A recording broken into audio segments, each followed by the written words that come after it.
জেলা শাখা কর্তৃক আয়োজিত আজকে গণসমাবেশের সম্মানিত সভাপতি সেরে তাজ, সম্মানিত ওলামায়ে কেরাম, সর্বস্তরের ইসলাম প্রিয় দেশপ্রেমী ভাইয়েরা আমার,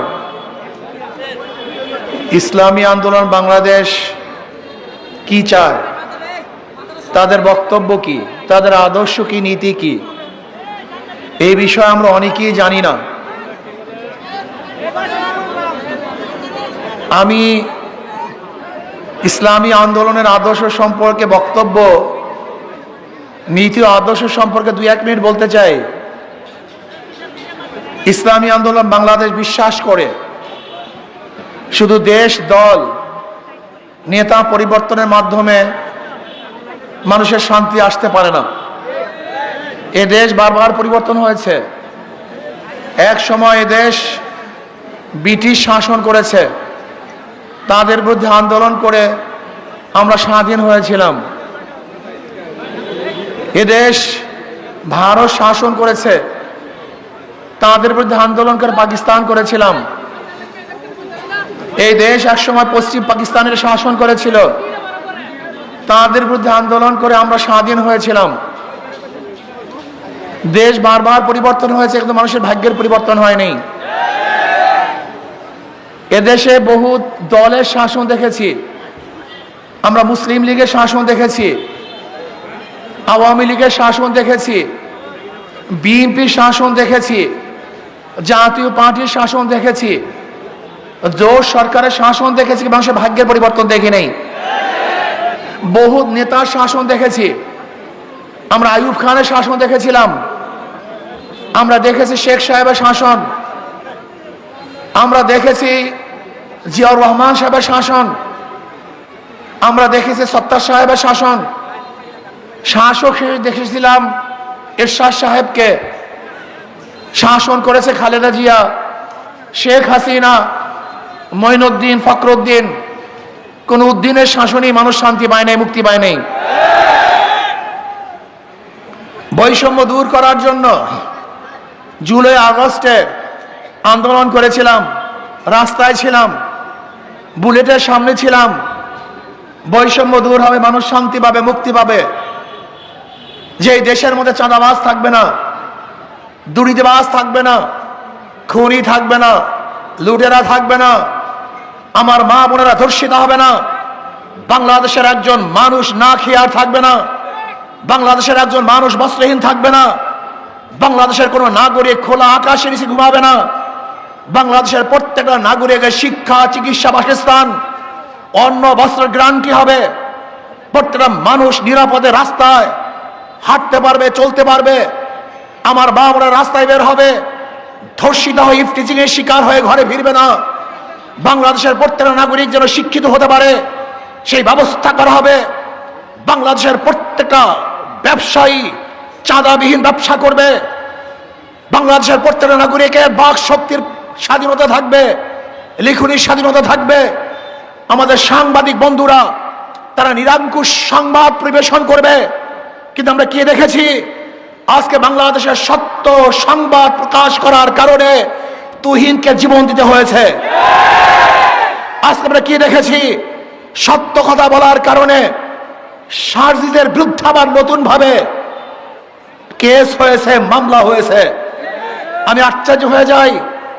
বিএনপির প্রতি আমার করুণা হয়, যাদের দ্বারা চক্ষুদান, আজকে তাদের কি তোমরা নিন্দা করতেছ? তাদের বিরুদ্ধে কেস দিয়েছ। আজকে তারেক জিয়া বাংলাদেশে ফেরার স্বপ্ন দেখতো না যদি সারজিদরা না থাকতো। আজকে তোমার নেত্রীকে চিকিৎসা করার জন্য বিদেশে পাঠাতে পারত না যদি আজকে ওরা না থাকতো। আজকে খোলা আকাশের নিচে মাঠের মধ্যে রাজনীতি করতে পারত না। ওরা জীবনের মায়া ত্যাগ না করে, ওরা আন্দোলন না করত। কিন্তু আজকে যাদের মাধ্যমে নেত্রীকে চিকিৎসার জন্য ব্রিটিশে পাঠিয়েছ, তোমার নেতাকে বাংলাদেশে আনার ব্যবস্থা করতেছ, আজকে নির্বিঘ্নে রাজনীতি করার সুযোগ পেয়েছ। আজকে সত্য কথা বলার কারণে সেই সারজিদের বিরুদ্ধে কেস দিয়েছ। বাংলাদেশের মানুষ তোমাদের এই ঔদ্ধত্য কোনো অবস্থাতেই মেনে নেবে না, মানতে পারে না। আজকে সাদা পাথর লুটপাট হয়ে যাচ্ছে। আমি বক্তব্য দিয়েছিলাম পাথর কৌড়ি ছেড়ে দেওয়ার জন্য, আমাদের খনিজ পাথর উত্তোলন করার জন্য। আমি লুটপাট করার জন্য বক্তৃতা করি নাই। আমি ভারত থেকে পাথর চড়া দামে আনার বিরুদ্ধে আন্দোলন করেছিলাম, যে আমাদের দেশের পাথর উত্তোলন না করে ভারত থেকে পচা পাথর চড়া দামে আনে, এর বিরুদ্ধে বক্তৃতা দিয়েছিলাম। কিন্তু আমাকে আজকে তারা বলতেছে আমার বক্তৃতার কারণেই নাকি তারা পাথর চুরি করেছে। বিয়াকুবের অবস্থা কোথায়? আমি মনে করি পরিবেশ উপদেষ্টা ব্যর্থ হয়েছে। তিনি ব্যর্থ হয়েছেন। তিনি পাথর কৌড়িকে ছেড়ে না দিয়ে বরং লুট করার ব্যবস্থা করেছেন। লুট করার কারণে কি হয়েছে? বহিষ্কার করা হয়েছে। আপনাদের ধারণা কি এতগুলি পাথর কি একদিনই সরানো হয়েছে না দীর্ঘদিন পর্যন্ত সরানো হয়েছিল? এই মাসকে মাস যারা পাথর চুরি করছে বহিষ্কার করা হয় নাই।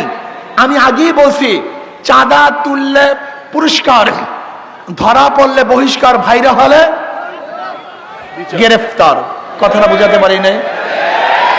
চাঁদা তুললে পুরস্কার, ধরা পড়লে বহিষ্কার, আর ভাইরাল হলে গ্রেফতার। এতদিন চাঁদা তুলছে, বহিষ্কার করে নাই। এতদিন পাথর চুরি করছে, বহিষ্কার করে নাই। যখন ধরা পড়ছে বহিষ্কার করছে। দেখছেন অবস্থাটা কি? কত সুন্দর ব্যবস্থা। ৫,০০০-এর উপরে বিএনপির কর্মীদেরকে বহিষ্কার করছে, কিন্তু চাঁদাবাজির কমতি তো আমরা দেখছি না। আপনারা কি দেখছেন নাকি ভাই? তার মানে এগুলো আইওয়াস, এগুলো বন্ধের কোনো সিস্টেম নেই। যদি চাঁদাবাজি বন্ধ হয়ে যায় তাহলে দলই তো বন্ধ হয়ে যাবে। তাদের রক্তই তো চাঁদাবাজি। জুলাই বিপ্লবের আন্দোলন শুধু একটা নির্বাচনের জন্য হয় নাই। জুলাই বিপ্লব কেন হয়েছিল? ওয়ালে ওয়ালে, খাম্বায় খাম্বায় মানুষ লিখে দিয়েছে। আমি সাংবাদিক বন্ধুদেরকে প্রশ্ন করতে চাই, আমাকে দেখান তো কোন ওয়ালে বা কোন খাম্বার মধ্যে লেখা ছিল আমরা নির্বাচন চাই? একটা নিদর্শন আমাকে দেখান যে যারা জুলাই আগস্টের সৈনিক ছিল তারা ওয়ালে লিখেছে আমরা সুষ্ঠু নির্বাচন চাই। আমার নজরে এরকম লেখা কোন জায়গায় পড়ে নেই। বর্তমান অন্তর্বর্তী সরকার কেন হয়েছিল? 3টা উপহার আমাদেরকে দিবে: সংস্কার, বিচার, নির্বাচন। তারা সংস্কারের কথা বলে না, বিচারের কথা বলে না, শুধু নির্বাচন নির্বাচন। কেন? নির্বাচন দিয়ে কি হবে? যদি লুটেরা, চোরেরা, ডাকাতরা, বদমাশরা, ধর্ষকরা আবার ক্ষমতা আসে, তাহলে এদের বিরুদ্ধে আবারও আন্দোলন করতে হবে, সংগ্রাম করতে হবে। মানুষ কতবার জীবন দিবে, কতবার আন্দোলন করবে, কতবার সংগ্রাম করবে? পিআর সিস্টেমে নির্বাচন চাই। আপনারা দেখেছেন জরিপের মধ্যে এসছে 71% মানুষ পিআর সিস্টেমে নির্বাচন চায়। সংখ্যানুপাতে খালি নির্বাচন চায়।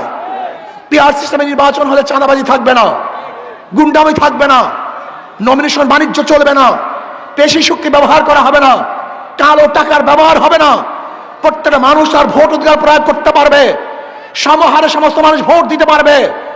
সমস্ত জনগণের সংসদ হবে, যে সংসদের মধ্যে সমস্ত দলের আদর্শ এবং নীতির মানুষ সংসদে থাকবে, তাদের বক্তব্য সেখানে তুলে ধরতে পারবে। এই জন্য পিআর সিস্টেমে নির্বাচন চাই, গুন্ডা মুক্ত নির্বাচন চাই, চাঁদাবাজ মুক্ত নির্বাচন চাই। আমি বর্তমান শিশুকে বলবো নুরুল হুদার থেকে শিক্ষা গ্রহণ করা উচিত। যদি আপনি বাংলাদেশের অগ্রহণযোগ্য নির্বাচন দেন, তাহলে আবারও আপনাকে এই বাংলাদেশের জনগণ ছাড়বে না। অবশ্যই আপনার বিচার বাংলাদেশের জনগণ করবে। আজকে বাংলাদেশের নির্বাচন নিরপেক্ষ হবে কিভাবে? যেখানে পুলিশ নিজেদের থানাকে নিরাপদ করতে পারে না, সেখানে সেই পুলিশ ভোট কেন্দ্র নিরপেক্ষ দিবে কিভাবে? আমি বিশ্বাস করি আজকে প্রশাসনের যে অবস্থা, নিজেরা নিজেদের নিরাপত্তা নেই, সেখানে ভোটারদের নিরাপত্তা এই প্রশাসন কোনো অবস্থায় প্রদান করতে পারবে না। আজকে জুলুম, চাঁদাবাজি, অত্যাচার, খুন বেরিয়ে গেছে। আমি বাংলাদেশের জনগণকে বলবো, এ বি সি তেনজনই চোর, ক্ষমতা আছে এ, সে কি করবে? হটাও এ বসাও বি, সে কি করবে? হটাও বি বসাও সি, সে কি করবে? শুধু নেতা এবং দলের পরিবর্তন হয়েছে, আদর্শ নীতির পরিবর্তন হয়নি।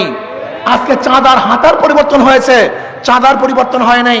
চাঁদাবাজদের চেহারার পরিবর্তন হয়েছে, চাঁদাবাজি পরিবর্তন হয় নাই। ধর্ষকদের চেহারার পরিবর্তন হয়েছে, ধর্ষণ বন্ধ হয় নাই। এই লুটেরা, চোর, ডাকাত, বদমাশরা যদি আবার ক্ষমতা আসে, তাহলে এদেশের মানুষ কি যে বিপদে পড়বে আপনারা জানেন না। আল্লাহ না করুক, আল্লাহ না করুক, এই চাঁদাবাজ খুনিরা যদি আবার ক্ষমতা আসে, আওয়ামী লীগ যে দুঃশাসন উপহার দিয়েছে তার চেয়ে অনেক বেশি দুঃশাসন আপনারা ভোগ করবেন, কোনো সন্দেহ নাই, কোনো সন্দেহ নাই, কোনো সন্দেহ নাই। কাজী চাঁদাবাজদেরকে আমরা ক্ষমতা আনতে চাই না, কোন ধর্ষকদেরকে ক্ষমতা আনতে চাই না, দুর্নীতিবাজদেরকে দ্বিতীয়বার বাংলাদেশের ক্ষমতায় দেখতে চাই না। এজন্য আসুন সম্মিলিতভাবে দেশপ্রেমিক, ইসলাম প্রিয় যারা দেশকে মহব্বত করেন, এই ভূখণ্ডকে মহব্বত করেন, আমি তাদেরকে ঐক্য হওয়ার জন্য আহ্বান করছি। আগামী নির্বাচন হবে ইসলামের পক্ষে, ইসলামের বিপক্ষে। আগামী নির্বাচন হবে দেশের পক্ষে, ভারতের বিপক্ষে। কারা ভারতের পক্ষে আর কারা দেশের পক্ষে, কারা ইসলামের পক্ষে আর কারা ইসলামের বিপক্ষে, এই দুই ভাগে গোটা বাংলাদেশ বিভক্ত হয়ে যাবে। কাজে আসুন ইসলামের পক্ষে আমরা থাকবো, এই দেশের পক্ষে থাকবো। যারা ভারতের দালালি করবে, গোলামি করবে, বাংলাদেশ থেকে চিরতরে ভোটের মাধ্যমে তাদেরকে প্রত্যাখ্যান করবে ইনশাআল্লাহ। প্রিয় ভাইয়েরা আমার, আপনারা জানেন যারা নির্বাচন করে, নৌকা যারা নির্বাচন করে নৌকা চালাতে পারে না, যারা ধানের শীষে নির্বাচন করে ধান কাটতে পারে না, যারা নাঙ্গলে নির্বাচন করে নিজেরা নাঙ্গল বইতে পারে না, কিন্তু হাত পাখা এমন একটা প্রতীক যে নির্বাচন করে তারাও ঘুরাতে পারে, যারা করে তারাও ঘুরাতে পারে। হাত পাখা এমন এক প্রতীক যারা মুসলমানরা ব্যবহার করে, হিন্দুরা ব্যবহার করে, খ্রিস্টানরা ব্যবহার করে, বড়লোকরা ব্যবহার করে, গরিবরা ব্যবহার করে, পুরুষরা ব্যবহার করে, মহিলারা ব্যবহার করে। কার প্রতীক কেউ বুকে নিয়ে ঘুমায় না, কিন্তু হাত পাখা এমন এক প্রতীক, যেই প্রতীক ঘুমের সময় বুকের উপরে থাকে, কলিজার উপরে থাকে। আমি বিশ্বাস করি কারেন্ট ফেল করে, হাত পাখা ফেল করে না। আমাদের এখানে প্রার্থী প্রফেসর হাফেজ মাওলানা আজিজুর রহমান সাহেব, আপনি কি ভেবেছেন তার শিক্ষা, তার দীক্ষা, তার চেহারা, তার আদর্শ, তার নীতি, এই সমস্ত যোগ্য লোকগুলি যখন নির্বাচিত হবে তখন চাঁদা মুক্ত দেশ উপহার দিতে পারবে, ধর্ষণ মুক্ত দেশ উপহার দিতে পারবে। আজকে আমাদের আজিজুর রহমান সাহেব আমাদের করিমপুর থেকে, করিমগঞ্জ থেকে হযরত মাওলানা হাফেজ আলমগীর সাহেব, আমাদের ইকনা মিঠাপুর থেকে বিল্লাল আহমেদ মজুমদার, ইনি হলো বিসিএস অনার্স, MSS ঢাকা বিশ্ববিদ্যালয়, LLB advocate Bangladesh supreme court এবং অ্যাসিস্ট্যান্ট অ্যাটর্নি জেনারেল। এই যে দেখেন এই চেহারার লোকগুলি কত বড় শিক্ষিত, কত জানুয়া।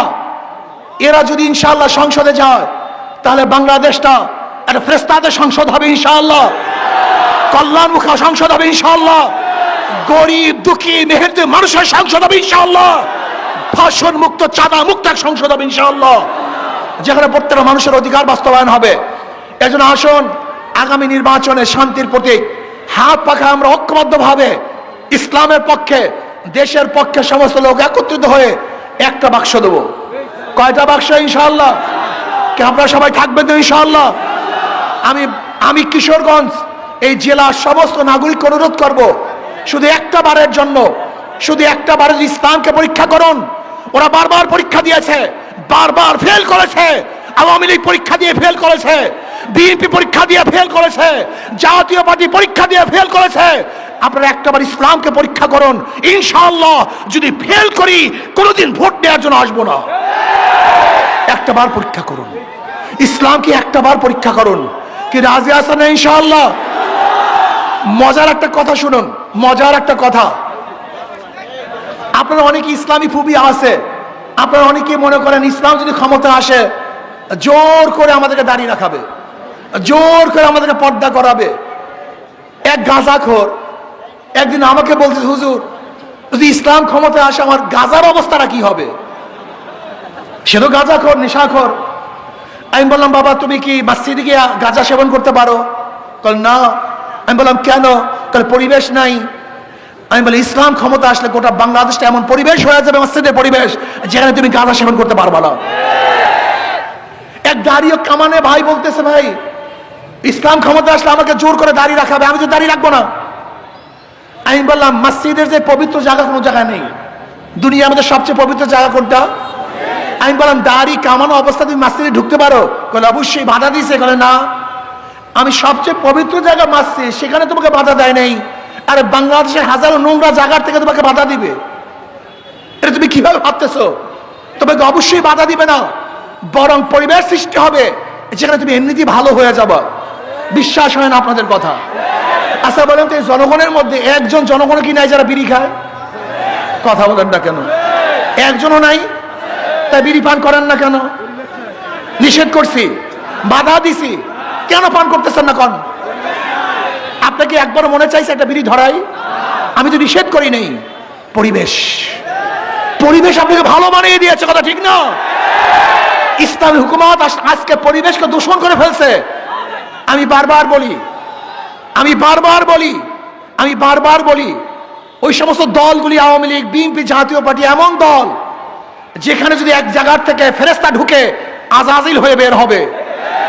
আর ইসলামী দলগুলি এরকম ভালো দল, আজাজিল ঢুকলে ফেরেশতা হয়ে বের হবে। বিশ্বাস হয় না? বুয়েটে আবরার ফাহাদকে কারা হত্যা করেছিল? বুয়েটের ছাত্র, সবচেয়ে ভালো, সবচেয়ে মেধাবী, সবচেয়ে আদর্শবান, নীতিবান ছাত্রগুলি ওই দল করার কারণে ওরা আর ভালো থাকতে পারে না, খুনি হয়ে গেছে। আপনি কি দেখেছেন গতকালকের রিপোর্ট? এক ছাত্র দলের কর্মী যুব দলের কর্মীকে ছুরি আঘাত করে হত্যা করছে, দেখছেন আপনারা? গত 3 দিন আগের খবর, এক ছাত্র দল আর এক ছাত্র দলকে আঘাত করে দুনিয়া থেকে বিদায় দিয়ে দিয়েছে। কি মিথ্যা বললাম না সত্য বললাম? তার মানে এই ছাত্ররা ছিল ভালো, আদর্শবান, চরিত্রবান, নীতিবান, কিন্তু ওই দলগুলিতে ঢোকার পরে নীতি এবং আদর্শবান থাকতে পারে নাই, খুনি হয়ে গেছে, ধর্ষক হয়ে গেছে, চাঁদাবাজ হয়ে গেছে। ওই সমস্ত দলে হাজারো ফেরেশতারা ঢুকলে আজাজিল হয়, আর ইসলামী দলে হাজারো আজাজিল ঢুকলে ফেরেশতা হয়ে যায়। কাজী আসুন, ইসলামের পক্ষে আসুন, ভয় পাওয়ার কিছু নেই। আমার মা বোনদের ন্যায্য অধিকার প্রতিষ্ঠা করা হবে, প্রত্যেক নাগরিকের ন্যায্য অধিকার বাস্তবায়ন করা হবে। কাজে আল্লাহ ইসলামকে ক্ষমতায় আপনাদের মাধ্যমে নিয়ে আসুক। সবাই ইসলামের পক্ষে কাজ করতে রাজি আছেন তো ইনশাআল্লাহ? হাত পাকা পক্ষে কাজ করতে রাজি আছেন তো ইনশাআল্লাহ? কে কে আছেন? 2 হাত তুলে নারায়ে তাকবীর।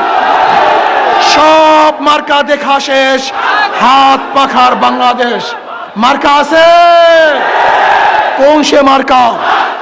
আরো জোরে, সবাই মার্কা। আল্লাহ আমাদের সবাইকে হাত পাখায় কাজ করার তৌফিক দান করেন। যেখানে কমিটি নাই সেখানে কমিটি